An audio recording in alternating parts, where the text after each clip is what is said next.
excited too.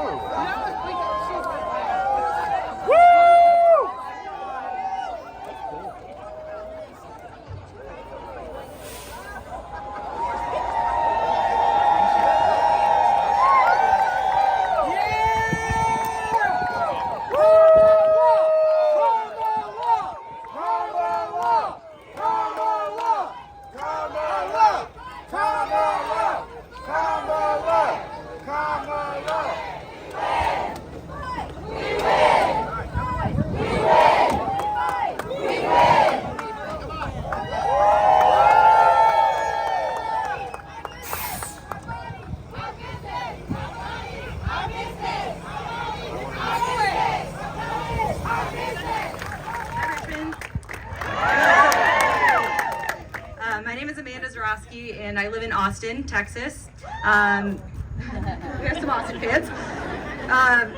Together, Kaitlyn and I have traveled to 10 states now, sharing our stories and meeting incredible people like all of y'all. And we're really honored to be in Virginia as part of the Reproductive Freedom Bus tour. In the spring of 2022, my husband Josh and I learned that I was pregnant with our first baby, a girl. We had been trying for a long time, so we were over the moon to finally be pregnant. And my first trimester was smooth sailing, but then suddenly at 18 weeks, I suffered catastrophic complications. My cervix dilated prematurely, and there was no way that we could safely reverse course. So we were told with 100% certainty that we were going to lose our baby girl. We were, of course, devastated. And what I needed at that point was an abortion so that I could safely and with dignity deliver my daughter and begin the healing process, both physically and emotionally. Unfortunately, my story took place in Post Road, Texas, and the near total abortion ban in my state went into effect 2 days after my water broke. So ending the pregnancy would have been considered an illegal abortion, and my doctor would be at risk of losing her license and even jail time. So I was told to just wait until I got so sick that my life was considered in danger, which is one of the only exceptions in Texas where a doctor can actually intervene. So that's what happened. It took 3 days and a near-death crash into septic shock before I could get the healthcare that I desperately needed.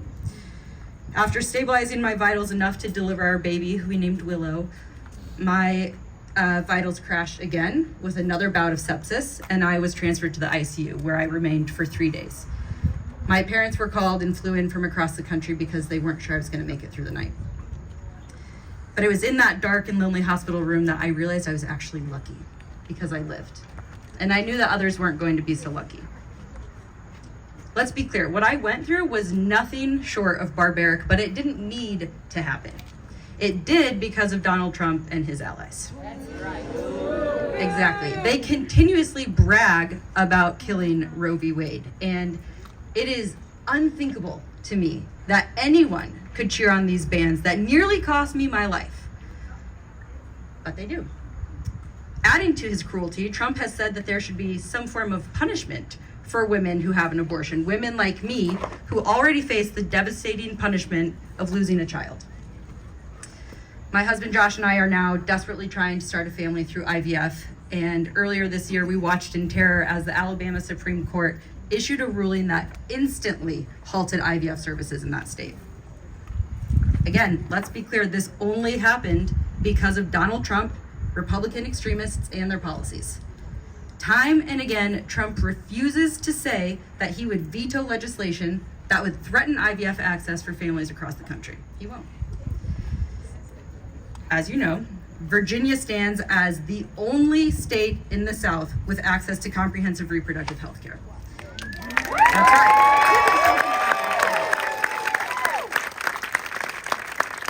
After Donald Trump overturned Roe v. Wade, state after state across this region enacted punishing abortion bans like the one in Texas.